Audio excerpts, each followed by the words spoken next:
The Andy Poland Show.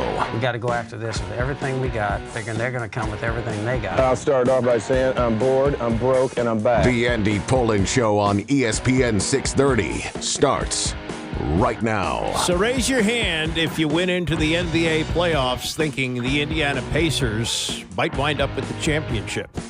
Wow, they have been incredible, and had they not gone to sleep with a 20-point lead in Game 3, this series would be over. Now, we'll see what happens tomorrow night when they get back to New York. Maybe the Knicks find a way to win that, but I don't see the Knicks winning 3 straight right now. I don't see that at all. Oklahoma City has the upper hand on Minnesota. Could Minnesota come back tonight and make it interesting? Maybe. They've had 1 win in the series. It's been a blowout, but we're looking like the changing of the guard in the NBA. 2 really good young teams playing exciting basketball could lead us to an NBA Finals that we've missed around here, right? We haven't had this. We've had established teams like Boston win the championship, but Oklahoma City, which actually, if you want to go technical on this, they actually do have an NBA championship. They beat the Washington Bullets in 1979 as the Seattle Supersonics. The Indiana Pacers were a great team in the old ABA. They won 3 titles. But when they got to the NBA, they made the finals only once, and that was 25 years ago. So they have a chance to get back, great chance to get back. And we'll take a look at what happened last night as Therese Halliburton, with his dad back in the building, not down on the floor, not able to get in anybody's face after the game. He had one for the ages last night. Absolutely terrific. But I saw this while we were doing the show yesterday on Twitter and didn't really have a chance to dive into this. But if you have any hopes of the name Redskins coming back, forget it. I mean, you've already heard from ownership. Josh Harris said, we're going with Commanders going forward. So forget, any kind of a name change at all, whether it's back to Redskins or anything else. But on top of that, when you have a winning team like they had last year, the outlook on the name changes. Now, it came during the Dan Snyder era. And if Dan Snyder had not really, punched himself in the face, this team might still be known as the Redskins. Yes, we had the Indians change their name to Guardians. But if you notice, the Atlanta Braves are still the Braves, and they do war chants there. The Kansas City Chiefs are still the Kansas City Chiefs. And I believe it's possible that if Snyder didn't totally botch it like he botched so many other things, that there's a chance they might still be the Redskins. But if you recall, it wasn't that everybody got woke all of a sudden. It was that Snyder once again tried to do a, underhanded, gutless thing. The year of the pandemic, 2020, where you didn't have fans in the stands, the NFL still made money. The television contracts are just so huge that teams made money. But Snyder claimed to his partners, we didn't make money this year, therefore you don't get your dividend. And that's when they went to town. Fred Smith, who owns FedEx, said, okay, you want to play that way? If you don't change your name, we're going to remove our sponsorship. And Nike and Pepsi were ready to fall in line, too. So Snyder was going to lose a boatload of money. He caved after telling USA Today, my friend Eric Brady, he said, we will never, never change the name. You can put that in all caps or however he put it. And then they were forced to, as he said, retire the name in a statement. They were going to retire the name, and we had just a ham-handed way of changing the name, where you had the Today Show out on the field, looked like Doug Williams was being held hostage, and it was just a really sloppy rollout. And they went to Commanders, and the team stunk. And I would say the majority of the fan base hated it. There were some who said, the name had to change, and anything's better than Redskins, which is a racist name. But other than that, it was not greeted with any kind of enthusiasm. So the Washington Post did a poll a year ago, and the results were not all that surprising. Only 34% of the fans said that they either like or love the name Commanders. Well, after winning 12 games this past year and making it to the NFC Championship game, that 34% is now 53%. 53% say they either like or love the name. That's more than half. So that would be a slim majority, either like or love the name. And that's just the way it's going to have to roll from here. As far as fandom, and this is not a surprise either, they did a poll of how many fans in the area were fans of the football team. 45% of area sports fans a year ago, which is an incredibly low number when you think of how popular the NFL is. The NFL is by far the most popular sport in America, and only 45% of fans around here said that they were fans of the Commanders. That didn't mean they weren't fans of the NFL, but weren't fans of the Commanders. That is now up as well, that you have 61% saying that they are fans of the team. So that's up significantly. And, only 34% liking or loving the name a year ago, 53% like it now. And then it goes on to say in this study, almost half of D.C. residents had a negative view of the team's name last year, with 32% disliking it and only 17% saying they hated it. Only 5% claimed to love it, and 36% liked it. This time around, 43% of residents were positive about the name. Oh, last year was so 2 years ago, it was that low. Last year was a little up, I guess, with new ownership. And among Commanders fans in the area, 58% said they didn't like the name in 2024, with 1 in 5 outright hating it. This year, only 33% are negative about the name. So move onward. I've got friends in the media who are still bullish on the name Redskins, and the only thing I can say about the tie to that name, and they'll never use it for the team name again, and I don't think they'll ever change the name of the team Commanders. I can't imagine this, because we're now going to be going into, year 4 of that? Hard to believe. So we had the 2022 season, 23-24. Yeah, so this will be 4th year.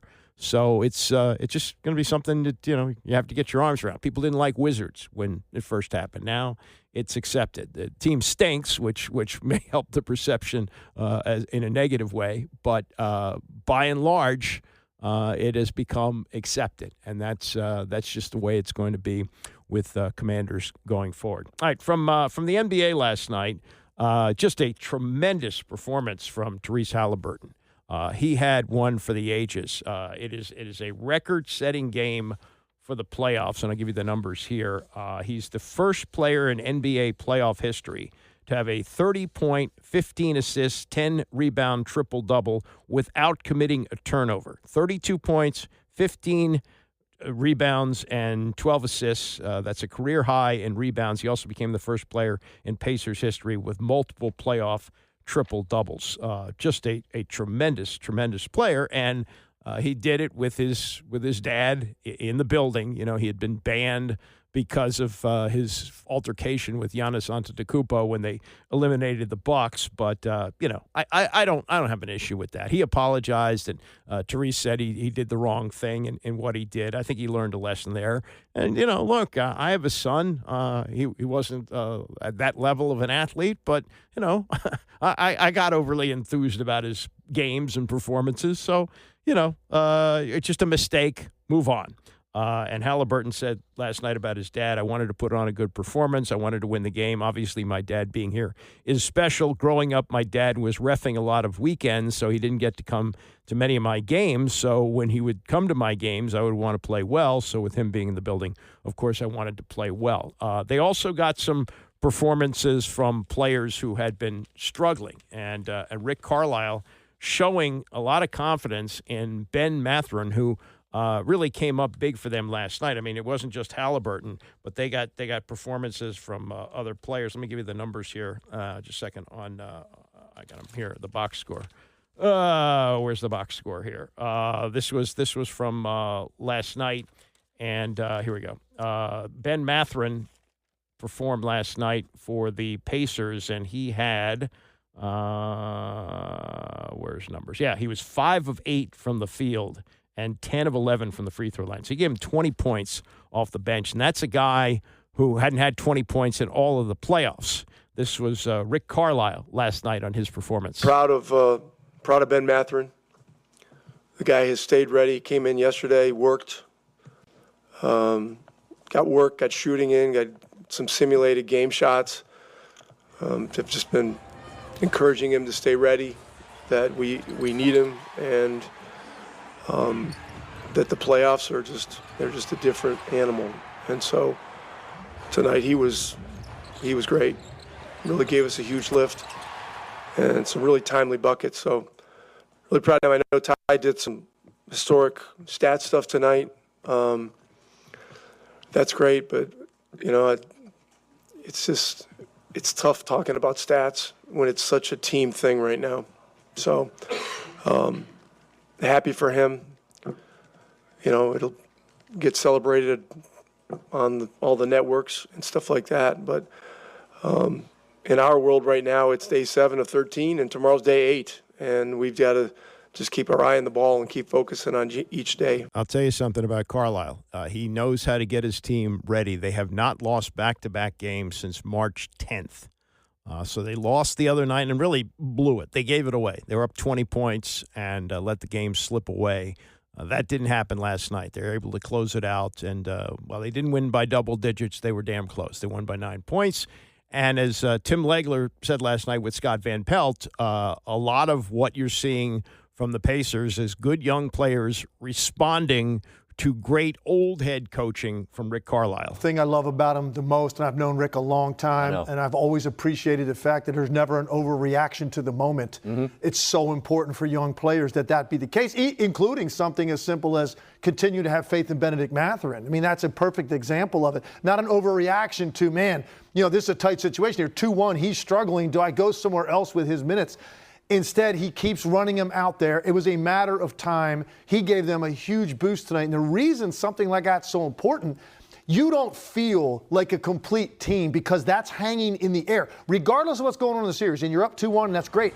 Everybody knows that one of your key guys is really struggling. You're talking about a guy that in the last 5 games total had less points than he had per night on average in the NBA regular season. That's how bad he was struggling, and everybody knows it's in the air. So for Rick Carlisle to just continue to have faith, he was going to have a breakout because of that. His coach believed in him, his teammates believed in him, but he still had to go do it, and he did. So to have a guy that can navigate the emotions of a playoff run, so important for a younger team that was on the stage a year ago, but this team seems much more equipped to handle it. And so between Mathurin and Siakam, you get 50 on 16 and 29 shooting. So you addressed Mathurin and the professional approach, and you just heard Carlisle say he came in, put his work in, and that work pays off tonight.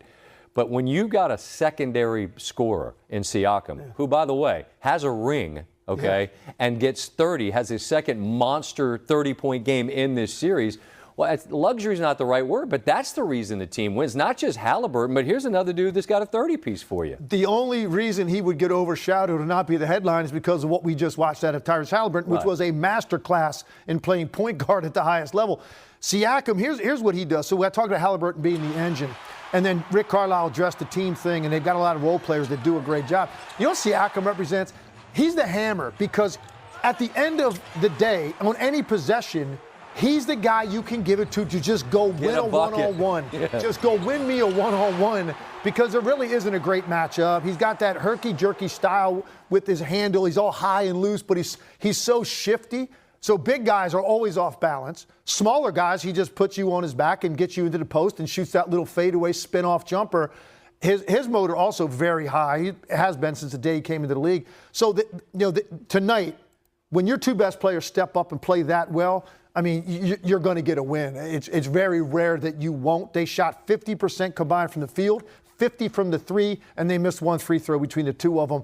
And Halliburton had 14 assists and no turnovers. That's as good as it gets. I appreciate what Tibbs says about you take a look and you try to figure out how to make more winning plays. I don't know if the fix is on tape. I don't necessarily see what you look at if you're him and that New York team and fix. You're shaking your head no. You agree this isn't something that's fixed by what you see on film? I don't think it is, and here's why. If you look at this entire series, they've only had 2 stretches where they really guarded them effectively. One of them was in game 1 when Brunson was out of the game with his 5th foul, and they got that separation before all hell broke loose and they lost that lead.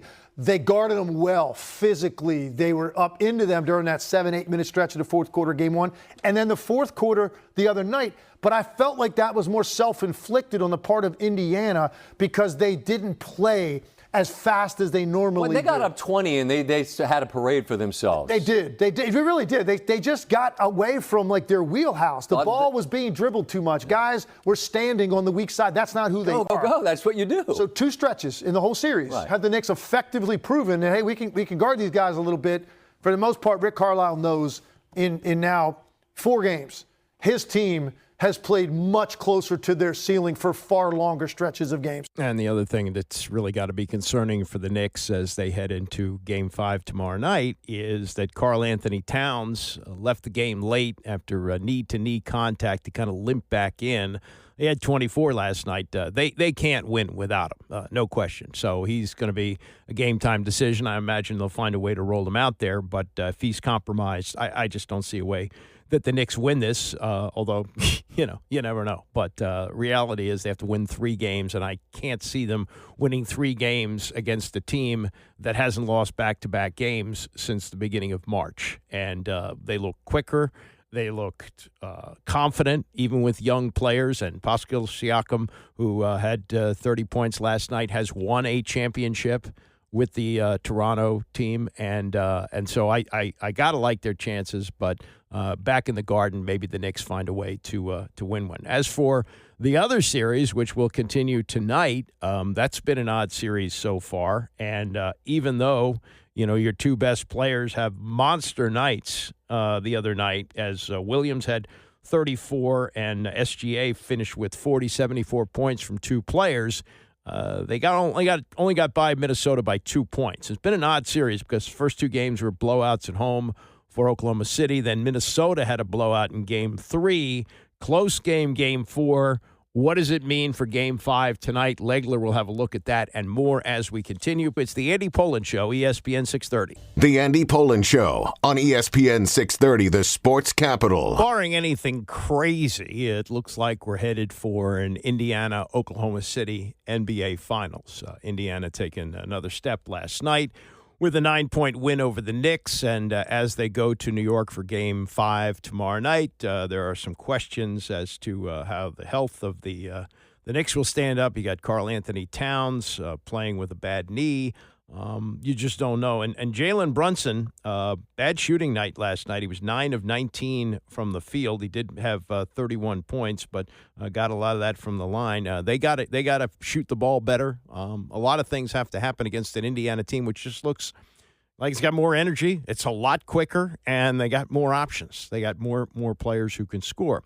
As for what will happen tonight as the series shifts back to Oklahoma City, I just don't know how Minnesota can do this because, they did everything they could in the last game. The problem was that their stars had bad nights. Even with that, they were in the game. Now, if the stars have big nights tonight, can they overcome that and win the game? Julius Randle had only 5 points in the last game. Anthony Edwards took only 13 shots, finished with 16. Defense was just tremendous for OKC. So as we look at Game 5, this was Tim Legler last night on PTI. His look at maybe how Minnesota can find a way to win a game and send this series back to Minnesota. Put it all together on the same night, which they have not done one time in this series. Game 1, Randall plays great. Anthony Edwards is just okay, and they can't make any threes. They move forward, Game 2, then it's Anthony Edwards is great. Julius Randle doesn't give you anything. He gets benched in the 4th quarter. Role players still aren't making threes. Game 3, they get the big win. Randles and Edwards both play well. They make some threes. It's a 42-point game. You can't take a whole lot from it. And then you go to last night. Anthony Edwards fairly quiet. Randle no-show. So they haven't done it all. Both those guys have to play well on the same night. Role players make their share of threes, and if you had to clean up a couple things, you can't turn the ball over 23 times against this team, and you can't give up 19 offensive rebounds. Oklahoma City is too good. It's really a miracle that Minnesota was in this game when you look at all of that laid out in front of you, but they had a chance to win it. So can they clean up that much in a road game in OKC? That's going to be tough. To follow up quickly, wouldn't you want to run a double team at SGA at some point, given what OKC's defense is doing to Ant-Man? Wouldn't you want to try the same thing with SGA? I said it last night on our Altcast. That And I also think when he's off the floor and Jalen Williams becomes the primary guy, you need to have the exact same rules on Jalen Williams when Shai Gilgeous-Alexander's on the bench, and they don't. They treat him differently in some way, like more casually. He took over that game, and then Oklahoma City made a bunch of shots later because those two guys were in rhythm. Role players now are more relaxed when that happens. But I agree with you. You're going to have to come up with some different looks against both of those guys. There's a reason they won 68 games. That's Tim Legler yesterday on PTI as they play Game 5 tonight in Oklahoma City. Meantime, in college football, we're riding down the road to a 16-team playoff. It'll stay at 12 for one more year.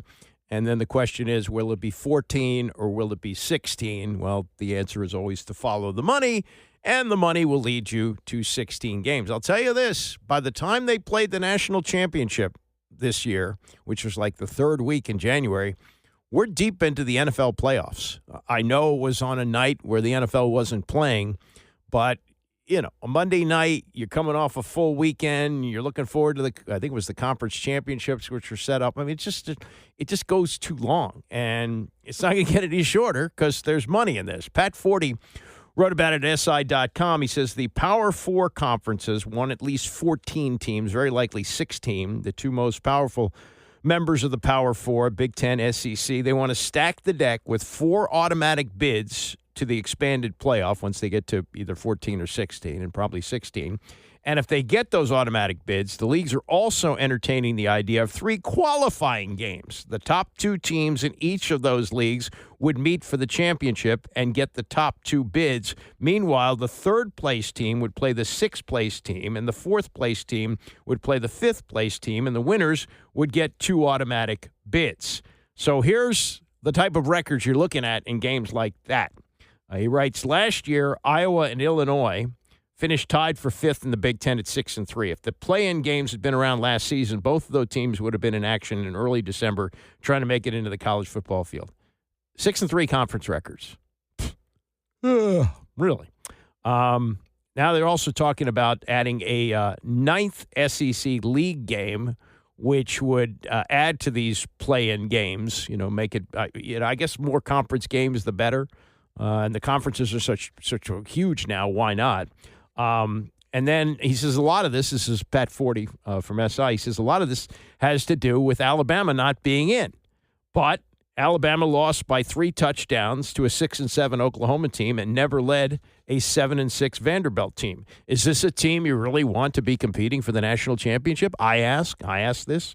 Yeah. He says, more from 40, could you have play-in type games before you're in the college football selection? That's about building interest and giving hope, whether it's the ultimate destination. We'll see. The great thing about college football over the years has been that every regular season game is meaningful.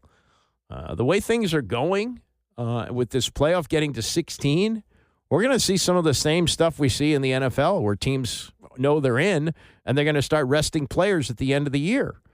You don't want to lose your starting quarterback for the playoff. Georgia had that. Georgia lost their quarterback in the SEC championship game. So that handicapped them, I'm sure, to a great degree. And then that's Carson Beck, who's now moved on to Miami and is supposedly getting $4 million a year there. 40 concludes by writing this: prolonging fan interest for some programs could lead to waning fan interest for others. Moving to 16 teams and creating made-for-TV play-in games would diminish drama at the top of the food chain. It would smack of gimmickry, and it would be based on a fundamentally flawed premise that there are multiple automatic bids to be had for some conferences, 2 in particular, Big Ten, SEC, that have declared themselves more equal than others. Yeah, they're the big boys, and those are the teams that you want to see play anyway. So where are we going with this? Notre Dame would be the outlier there. You probably want to see Notre Dame in this, and in this new format that they've changed. It's 12 last year, and you had these automatic bids. And therefore, since Notre Dame is not in a conference, they couldn't get one of those 4 automatic bids, even if they finished undefeated. So now they changed that. They're just going to seed them, based on how the college football rankings come out at the end of the year. Ross Dellinger covers college football for Yahoo. He was on with Dan Patrick yesterday talking about the road to a 16-team playoff. The Big Ten has kind of swung its support behind a model that grants 4 automatic qualifiers to the Big Ten and the SEC each, 2 automatic qualifiers to the ACC and Big 12, 1 for the Group of 6 champion, and then 3 at large. So that would be a multiple kind of AQ type of 16-team format. The SEC, and I'm here at SEC spring meetings now in Destin, they'll talk about that this week, but they as well have been in support predominantly in the athletic director and president room. They have been in support of that model too. But Greg Sankey did say yesterday, the SEC commissioner, that they're not necessarily officially or formally have adopted any kind of support for a model, but that's the one they've been certainly discussing most. Now, the flip side of this, obviously, the Big 12 and ACC, they want more than 2 teams, right? So they're not for this 4-4-2-2-1 type of model, and that's where things could get pretty interesting, Dan. There's a little bit of you might say, a fight brewing among the power conferences. Yeah, it's interesting, though, the 4-4 with Big Ten and SEC. Now, are they capping that the Big Ten and SEC can only have, that's a maximum of 4 teams in the playoffs? No, they are not capping. So the 3 at large that are still available would, in theory, still be available for the 5th place, 6th place SEC or Big Ten team. Wouldn't the SEC have had 6 teams to qualify last year? Does that sound about right? I think that's right. There were 16. Yeah, there were 6 in the top 16 or whatever, where that would possibly have happened. And actually, it's one thing Greg Sankey did say yesterday, because the 2 formats they're talking about most here, I think, are this 4-4-2-2-1, and then a 5+11 format, which is 5 automatic qualifiers and 11 at large. And in that model, the SEC would have gotten as many as 6 teams into the playoff if you did that model and went back for the last several years. It might be crazy to say this, but I will. Who benefits the most out of all of this?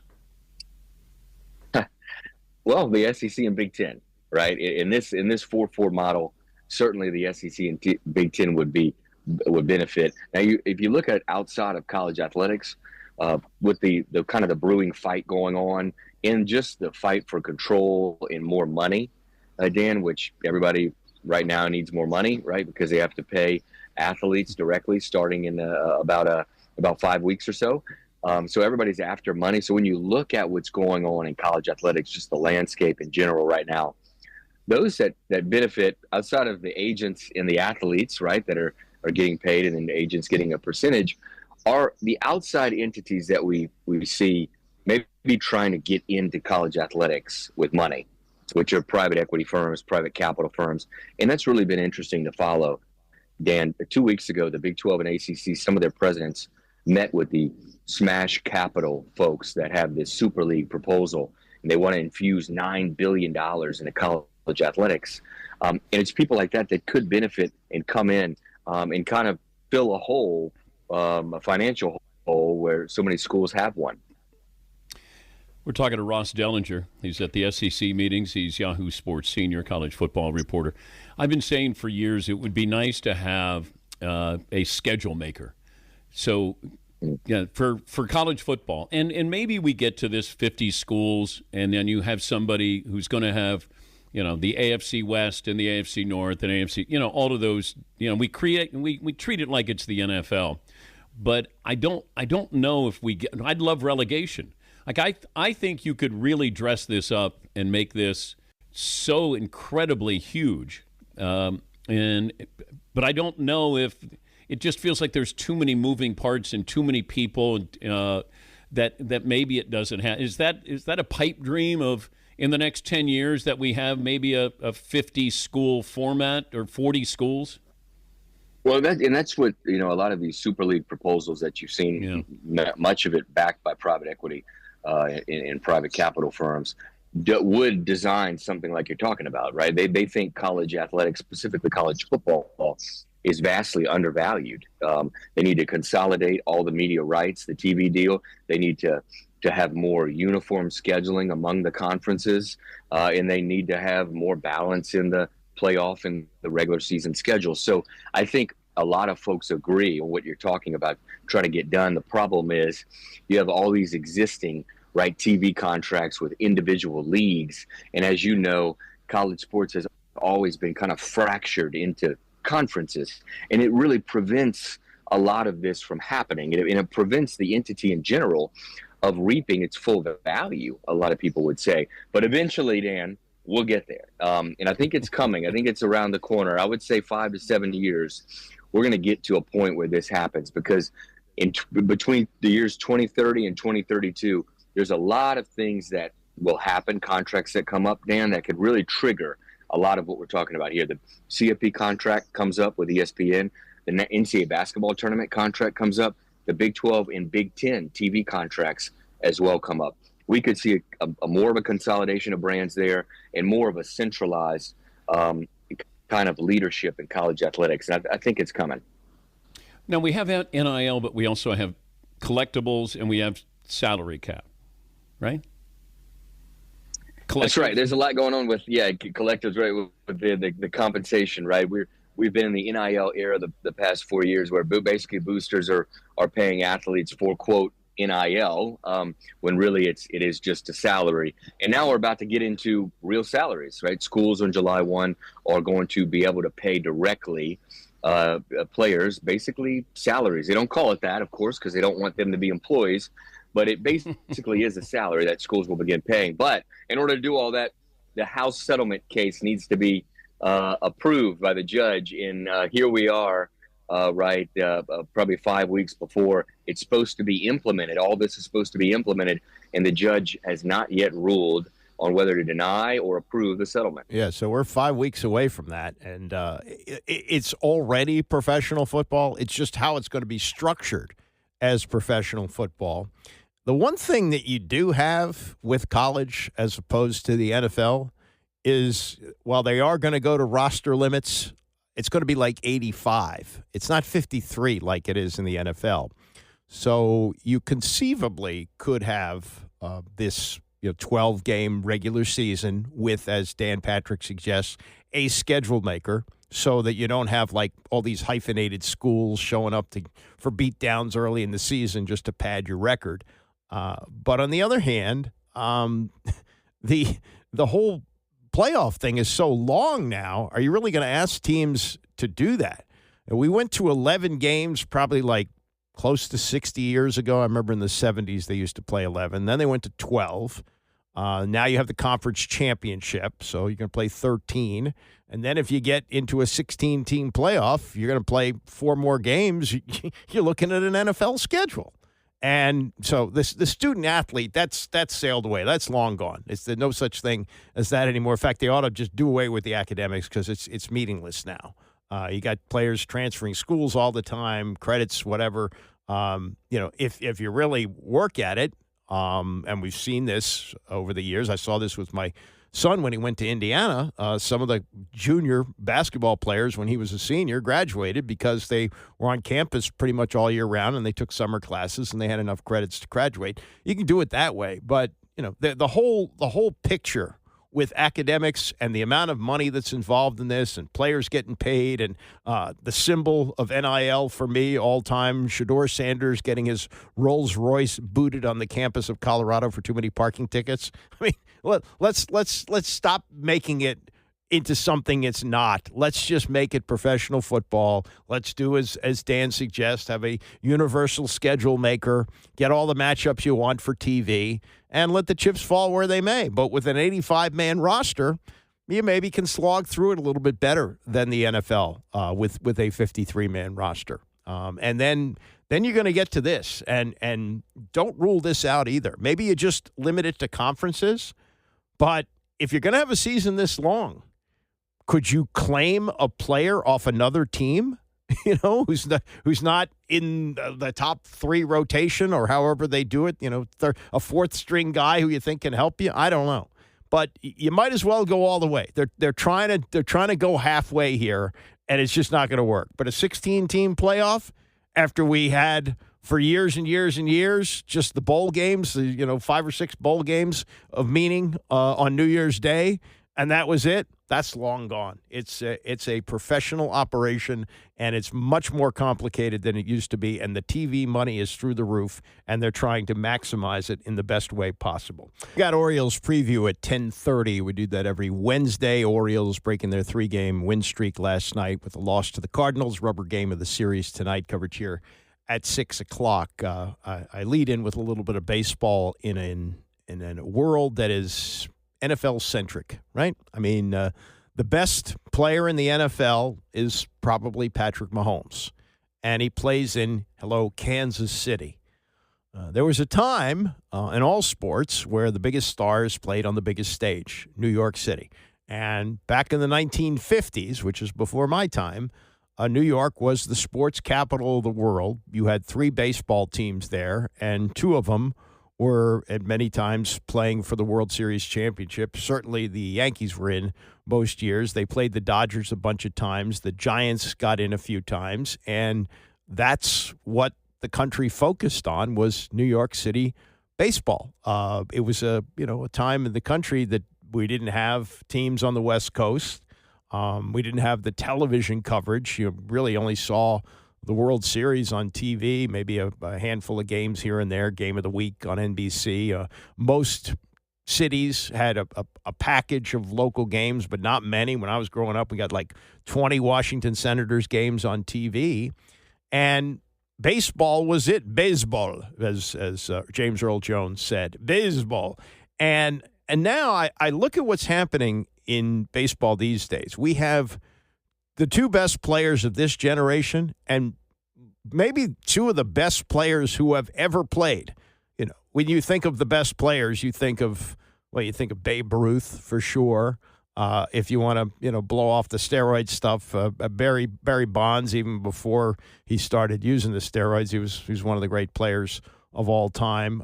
Certainly Hank Aaron, Willie Mays. I mean, these are legendary names. Well, right now we got 2 players in that class, and they play in the 2 biggest media markets in the country. They just played for the World Series. They could match up again in the World Series. But in the world we live in right now, people are talking about OTAs and mini camp and Shedeur Sanders, who was a 5th-round pick. That's what dominates the news. And I look at baseball with these 2 guys and say, man, they could be riding the wave of Shohei Ohtani and Aaron Judge in the way that the NBA in the late 70s and the early 80s rode the wave of Bird and Magic. And they played for the championship 3 times, but one or the other was always in the NBA Finals. And they were the perfect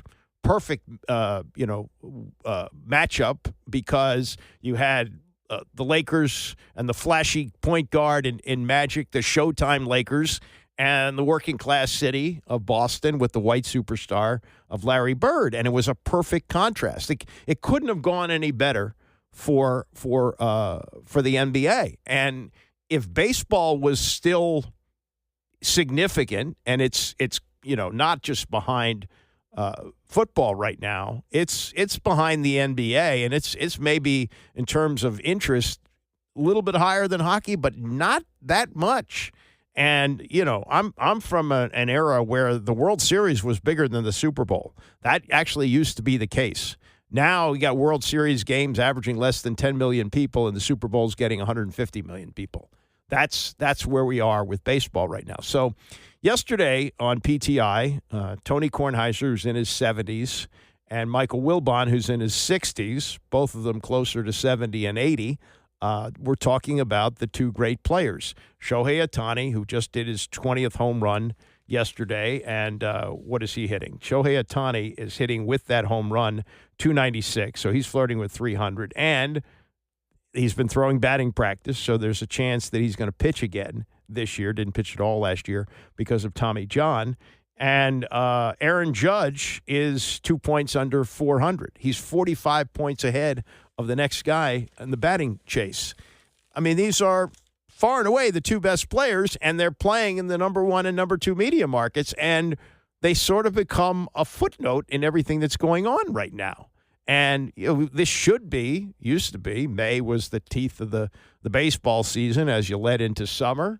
And the NBA playoffs years ago would have wrapped up by now. Hockey finished up, and now we're going to have like another 3 weeks of the NBA with the finals coming up, and hockey has not finished. And baseball's going on with these two guys having unbelievable seasons. And yesterday on PTI, Tony and Mike looked at the two of them together and who might have the better season rest of the way. Wilbon, these are clearly the two biggest stars in baseball. Who do you expect more from the rest of the way, Judge or Ohtani? Tony, more is a difficult word for me. I don't expect more from either. I expect them to continue on because they've shown us they can do this for entire seasons, plural. Yeah. Judge is not going to hit 400. He's not going to hit 395. He's going to come back to the pack a little bit.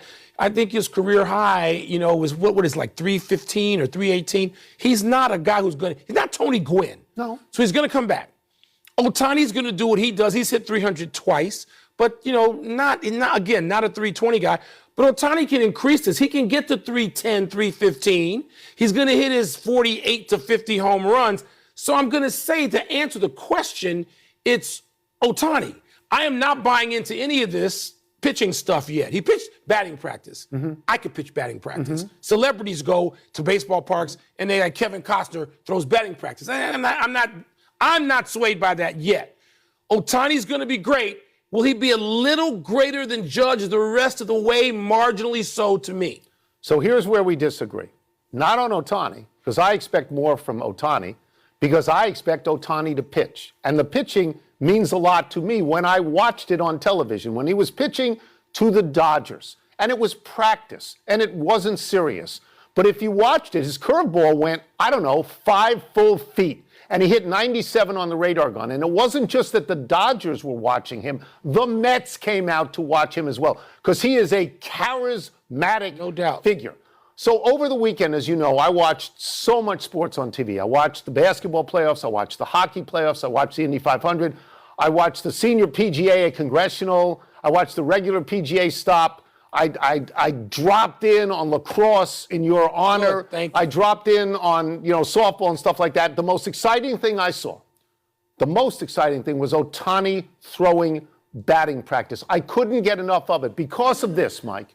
Because if he comes back to pitch this year and he pitches like he did with the Angels, he's going to be the greatest baseball player of all time. And if he comes back this year and pitches like he did with the Angels, the Dodgers have the best shot to be World Series champions, and they already have the best shot to be World Series. They have the best shot anyway. That's right. They don't need him to pitch. That's right. What I saw at batting practice was guys hitting those pitches, those batting practice pitches. I'm sorry. They made contact. I expect swing and a miss. If you're going to be that great and you're going to tell me that he's going to make a difference. They swung and missed on a 5-foot curveball. I just saw a lot of contact for batting. It's batting practice. I'm not going to diminish what I saw because his hitting because of pitching batting practice. Ohtani is the most dominant offensive player in the National League. And he's got Mookie Betts to help him. And Judge and Freddie Freeman. Right. But that lineup that the Dodgers have, Ohtani's going to be great enough if he doesn't go out there and throw a meaningful pitch all this season. Did you see Judge's OPS? It's 1.248. It's crazy. It's like Barry Bonds. It's Barry Bonds. Yeah. I mean, what's not to like with Judge? But again, Ohtani pitches. So when Judge pitches, let me know and I'll watch. Okay, and here's something interesting to watch on Ohtani. Everything's interesting to watch about him, and the pitching, we'll see, how that goes this year. Could he be a pitcher? And if he is, what's that going to mean as they get to the postseason? The one thing about the Dodgers is they have zillions of pitchers. They're always hurt. they always are looking for pitchers because their pitchers always get hurt. So Ohtani to be added in would be a big deal. But also with 20 home runs, and it's not even June yet. I think that Aaron Judge, in my mind, he's the clean home run champion. He's got 62. Barry Bonds may have hit 73, and Mark McGwire may have hit 70, but I'm not going to buy those. I'm going to buy the 62 that Judge hit. If Ohtani gets to 62 or 63, which is not out of the question, and he's a DH for whatever that's worth, what do you do there?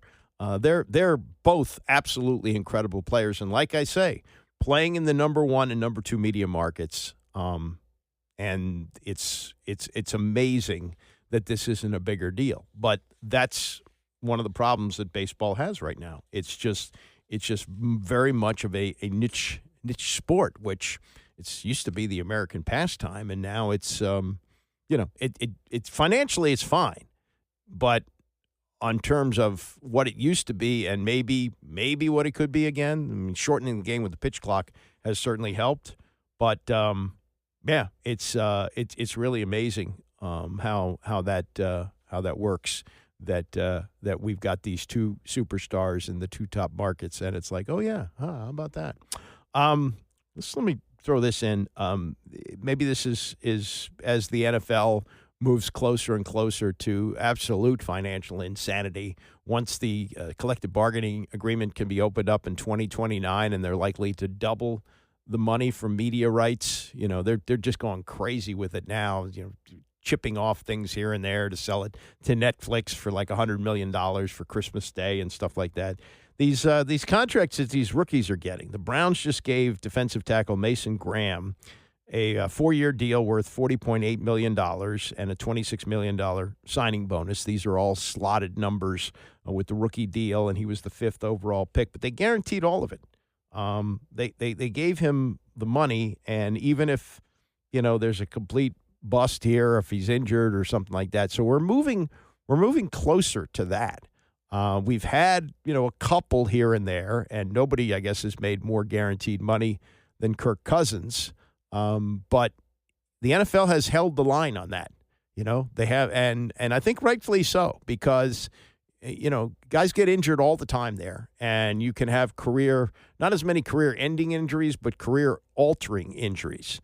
And what you've seen is, while we've had Deshaun Watson sign that insanely stupid, as it turns out, insanely stupid deal with the Cleveland Browns, where they guaranteed all of the $240 million. The contracts that we've seen now still have clauses in them that all the money is not guaranteed. But as these rookies are coming in and they're getting fully guaranteed deals, what's that going to mean for the future? Could the NFL ultimately go to fully guaranteed deals? I guess it's possible. We'll see how strong the union is, but the owners continue to hold the line. And the other thing about second contracts, they're getting fewer and fewer, because that you can get players in the draft at a much cheaper rate. I mean, they're sitting on a bonanza here with Jaden Daniels, a rookie deal for 2 more years where he's making $6.5 million. You can make hay on that. That's the sweet spot that you want to be in. Once you get to the second contract, then he will be one of those that they'll happily sign to a second contract. But you hesitate on a lot of other guys. You just don't know. You just don't know what's Trevor Lawrence is considered to be a franchise player, franchise quarterback with Jacksonville, but his numbers are just sort of so. So anyway, coming up. Really interesting stuff regarding Mike and the Mad Dog, as we've just celebrated, or at least I did, 33 years of sports radio here in Washington. We're about to celebrate 38 years of sports radio, as July 1st will mark the 38th anniversary of WFAN, and the impact of Mike and the Mad Dog, as discussed by Bill Simmons and Jon Stewart in a podcast. We'll get to that and more as we continue. It's the Andy Pollin Show, ESPN 630. The Andy Pollin Show on ESPN 630, the sports capital. Got Bram coming up at 11 o'clock. A kind of a get off my lawn take from Terry Bradshaw yesterday. He was on 103.7 The Buzz in Arkansas. So this wasn't, exactly a national stage, but it's making national news because it's Terry Bradshaw who's, closing in on 80. Not that I disagree with what he says, but he's ripping the Steelers for this whole Aaron Rodgers waltz. He says, that's a joke. That to me is a joke. What are you going to do? Bring him in for 1 year? Are you kidding me? This guy needs to stay in California, go somewhere and chew on bark and whisper to the gods out there. He also called the Steelers organization a failure for how it managed quarterback Kenny Pickett. He said, I like Kenny Pickett. I liked him at Pitt.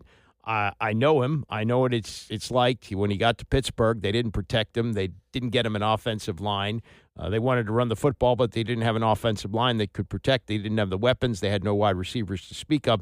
Then they throw the kid in there for 2 years, got an offense that doesn't fit, doesn't work, can't run, blah, blah, blah. He wasn't a failure. The Steelers were a failure. Well, that's his former team. That's the team he went to the Hall of Fame with. I would say this about Terry Bradshaw. If you remember, he's coming off elbow surgery in 1982. This is partly on the Steelers as well. But he managed to convince them that he had a lot left in the tank. He was only 34 years old, and he was trying to convince them that he could play for another 5 or 6 years. So they said, well, if we got Terry Bradshaw, we don't necessarily need to take a quarterback. And they wound up taking Gabriel Rivera, who was a defensive tackle from Texas Tech, good player, but had a lot of discipline issues. And sadly, he got drunk one night, drove his car too fast, crashed, and was paralyzed for the rest of his life, played only 6 games. So Bradshaw came in back in 83, managed to only play 1 game, threw 8 passes, and he was done, never played again. Had they used that first-round pick on a guy who was right in their backyard named Dan Marino, who knows what would have happened. Is Terry Bradshaw totally at fault? No, but, in terms of the waltz that he's criticizing the Steelers for doing with an aging quarterback, older than Bradshaw was at the time, maybe you can put some of the burden on Terry Bradshaw as well. But not that I disagree. I mean, the way things have gone with this Aaron Rodgers thing, enough already. Move on. But they're holding out hope that he's going to sign with them. Either they started yesterday or they're starting today, off-season workouts. You got mini camp in a couple of weeks. At least you want them there for that. But maybe they'll even wait till training camp if it goes that far. Who knows? But that's the Bradshaw take on that. Finish up with this. This was the other day. Bill Simmons does a podcast, very popular podcast, and he had on Jon Stewart. And somehow they swerved to sports radio, and if Mike and the Mad Dog were still on WFAN, how they would react to the New York Knicks' struggles in this series with Indiana. Mike, what they're doing, Mike, it's a waste of time. These guys are oh, yeah, dog. That is the most humongous loss the Knicks have ever had. Dog, they're never gonna.